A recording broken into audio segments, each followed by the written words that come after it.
friends, this is Karen from Blue Rooster Farm, and today we're in the kitchen getting ready to make some old-fashioned tuna casserole. So if you want to see how we make it, stick around.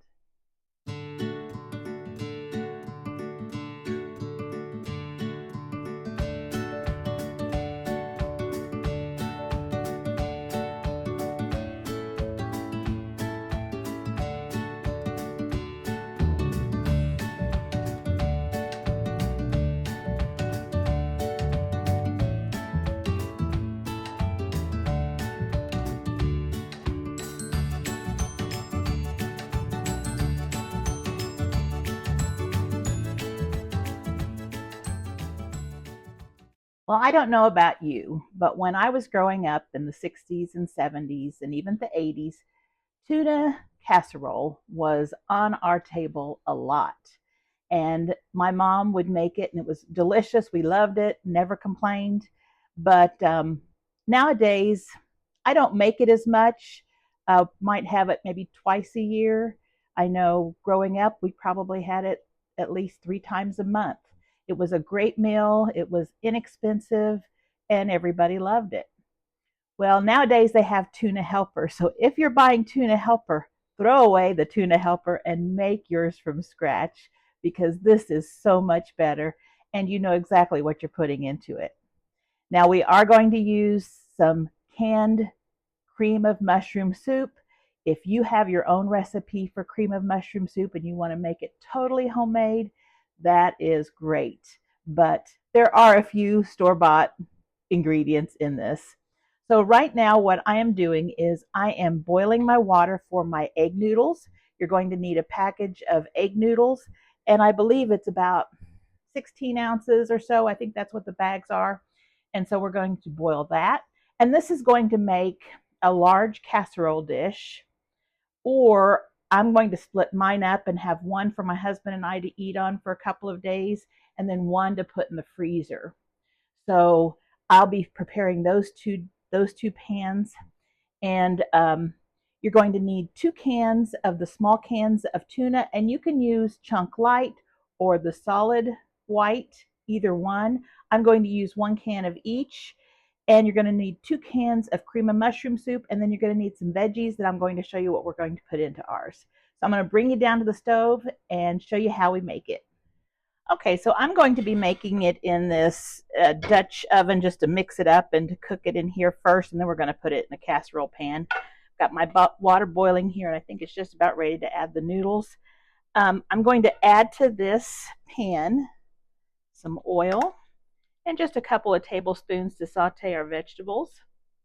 Now this is the way my mom made it, and then once we were old enough to start cooking, and my mom and dad were both working, my sister and I would take turns making dinner at night, and so this is the way we would make it as well. And nowadays, this is the way I make it. Into this pan, we're going to put some onion. Now, depending on how much you like onion, can determine on how much onion you use. Probably between 1/4 of a cup and 1/2 of a cup. This is some onions from our garden that I had chopped and frozen, just some red onions. You're also going to want to add some celery, and this is 2 stalks. And my mom didn't add carrots, but I like to add carrots because I like to get as much vegetables into this dish. That way I don't have to make a side vegetable to go with it. So we're going to add 2 carrots chopped, and it makes it pretty too. And we're going to get this sauteing. And when the onions are nice and clear and the veggies are soft, I will bring you back. I'm also going to add to this, just a second before I let you go, some pepper. And we can add more later, depending on taste. And some salt.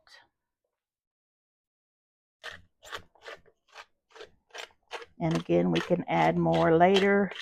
Some of the ingredients we are going to be adding is salty, so we'll watch how much salt we put in, because you can't take it out, but you can add more. Okay, so these are starting to sizzle. I will bring you back when they are sauteed. And while they are sauteing, I'm going to go ahead and add my noodles to my water and just cook until al dente. My veggies are just about ready, but while they are finishing up their cooking, I'm going to take a sleeve of uh, kind of like a Ritz cracker, and you can use saltines, you can use Clubhouse, whatever kind you like.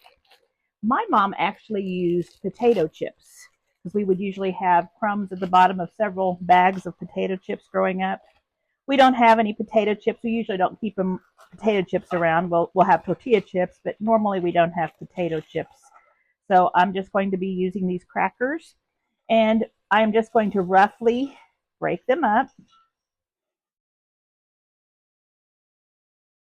But one thing is, if you do have chips, and if you're like we used to be, there'd always be crumbs at the bottom of the package.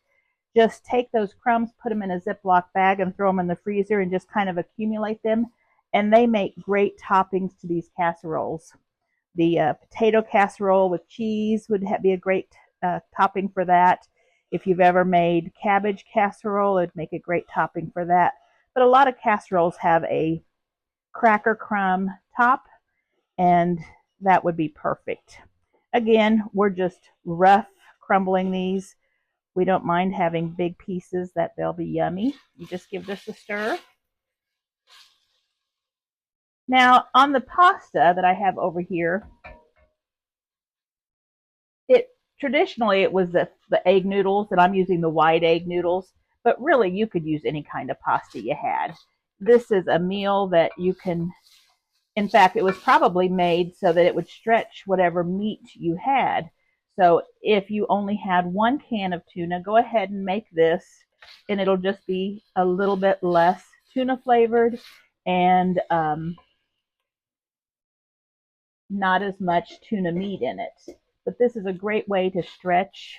Anything with pasta is a great way to stretch the meat if you're needing to stretch your dollar. So again, this is just doing fine. Keep that going. Okay, so I've got my crumbs in here. I am going to add a half a cup of melted butter. Just drizzle it over the top. And I'm actually, I think, going to add just a little bit more crumbs to this because I'll be having both casseroles and it'll have more surface area. So I'm just going to use a little bit more, and I'm not going to add more butter. There's enough butter in these crackers that would just be overkill. So we're going to stir that up.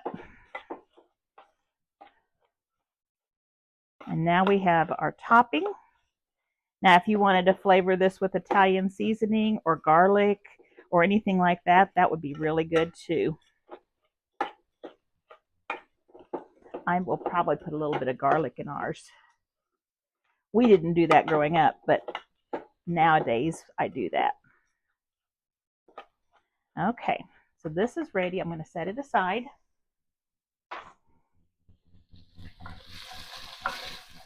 And we're ready to add the rest of our ingredients. So I'm going to add our 2 small cans of tuna. Again, I'm using the juice and all. That'll give it taste and flavor. And one of those cans was the chunk white or the solid white, and one was the chunk light. That you can use whatever combination you want. I'm going to add about a cup of frozen peas. I'm going to turn that down to a medium.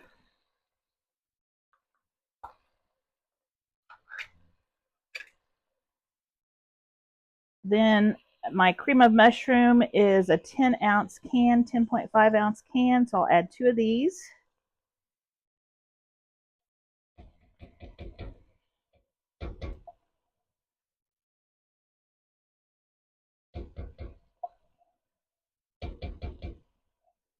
So far in this recipe, the only thing that we have that would be something that would have ingredients that are kind of hidden would be just the cream of mushroom soup and the noodles, the pasta. So, if you have your own cream of mushroom soup recipe, You can make it from scratch and you'll know exactly what's in your tuna casserole. Also, if you have your own noodles, that would be really good. I've never made my own noodles for this, but that would be good. It would change probably the texture and the flavor a bit, but it would still be delicious. Get everything out of there.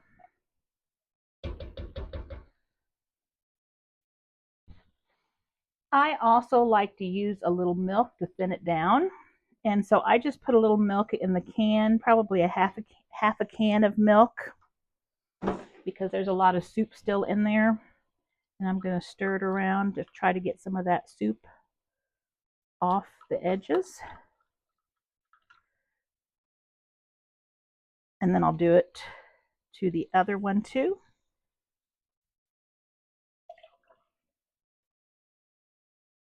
That way we'll get all of it out of there. Don't you just hate it on cooking shows when they leave half of the ingredients in the bowl or in the can? We just grew up where we don't waste it. Okay, so that's about a half a can of milk. Now we're going to mix that all together. And that will help that mushroom soup loosen up. And we're just going to heat this up, get it bubbly.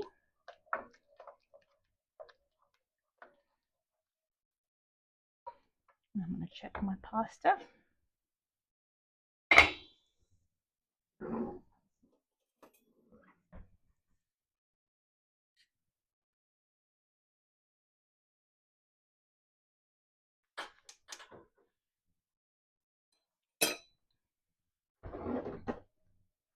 Pasta's ready, so I'll drain that.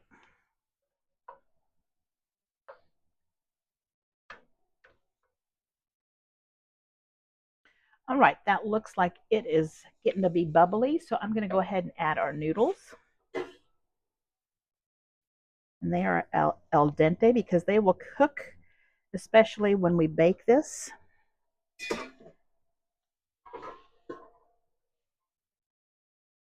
And I'm going to add just a little bit of water in there too because it's pretty thick. And we're just going to coat those really nicely. That looks good.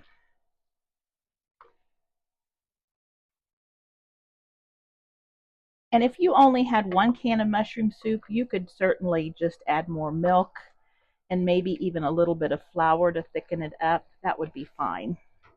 Okay, so I'm going to turn the burner off here. Okay, so I think I've got it pretty well mixed. So let me bring my pans over here. So here's the one I'm going to bake with today. I am going to spray it with a little bit of oil just to help it from not getting too hard to clean.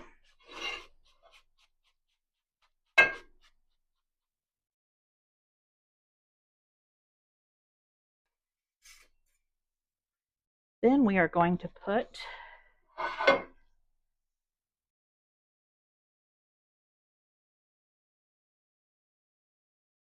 a layer of pasta just like that. Now my mom used to take block cheese and she would cut off pieces and just stick it in here, and a lot of times it was Velveeta. Back then Velveeta was a new thing and everybody loved it. But I'm going to use shredded because that's what I have on hand. So I've just layered this halfway full, and I'm going to put a layer of cheese. Now you certainly could add the cheese to your mushroom soup mixture, but I just like to have that cheese kind of on its own. And this is probably Monterey Jack and Colby or something like that, but any kind of cheese that you like is fine. Just a layer of cheese, and then top it off with a layer of pasta. This is smelling so, so good. Isn't it pretty too?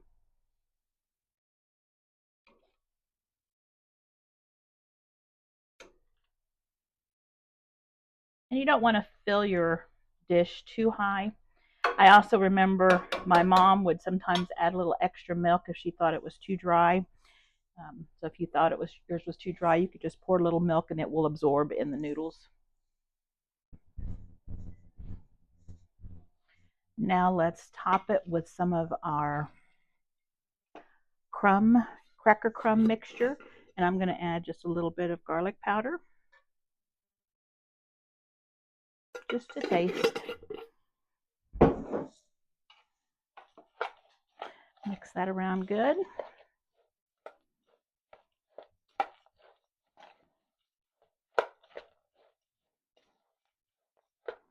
Okay, and I will take some handfuls and sprinkle that nicely on the top, just like that.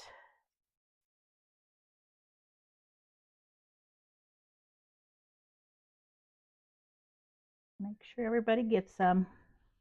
All right, so that one's ready. Doesn't that look delicious? That's going to go into a 350 oven and just cook until kind of bubbly. It just toasts the crackers and gets everything kind of cooked together and finishes cooking off those carrots and those peas, and that'll be really good. Let me get my other casserole dish and we'll fill it.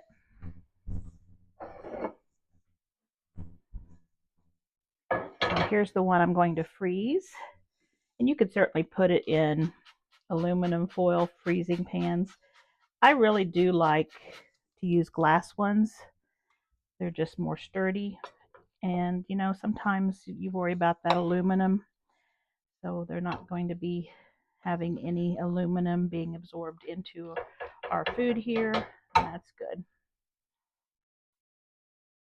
So put a layer down, put some cheese on it.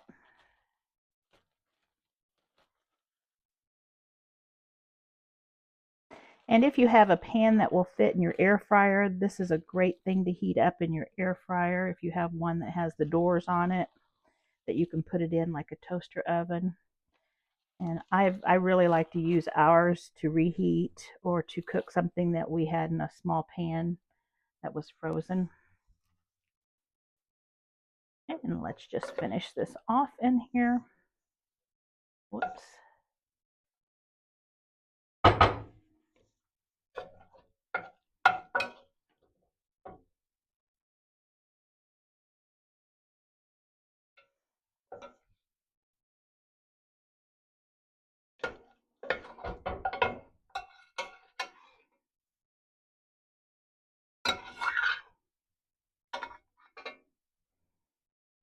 Get all those carrots in there.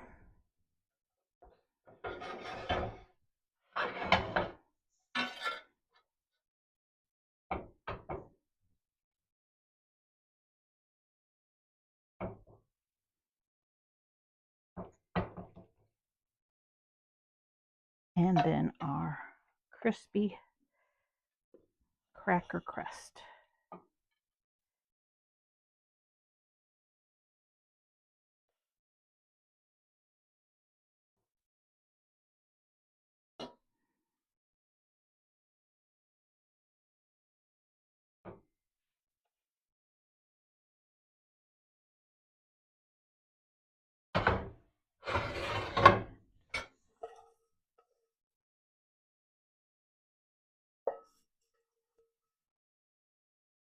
And there we have 2 pans that are getting ready to go. This one I'm not going to bake. Again, it's fully cooked already, but it will just be heated up to eat. This one I'm going to go ahead and put in the oven at 350 degrees until it's nice and bubbly in the middle. And again, if you think it's going to be dry, just sprinkle a little milk around the edges, and that will keep it nice and moist. I will bring you back when it comes out of the oven. Well, here is the tuna casserole. Just about forgot to take a video picture of it, and as you can see, it tasted really, really good. The crust was nice and crunchy. It was nice and moist inside. So I hope you get a chance to make this. If you like this video, please consider subscribing. I would really appreciate that. Also, don't forget to like and share, and I hope you enjoy this recipe. Thanks for watching.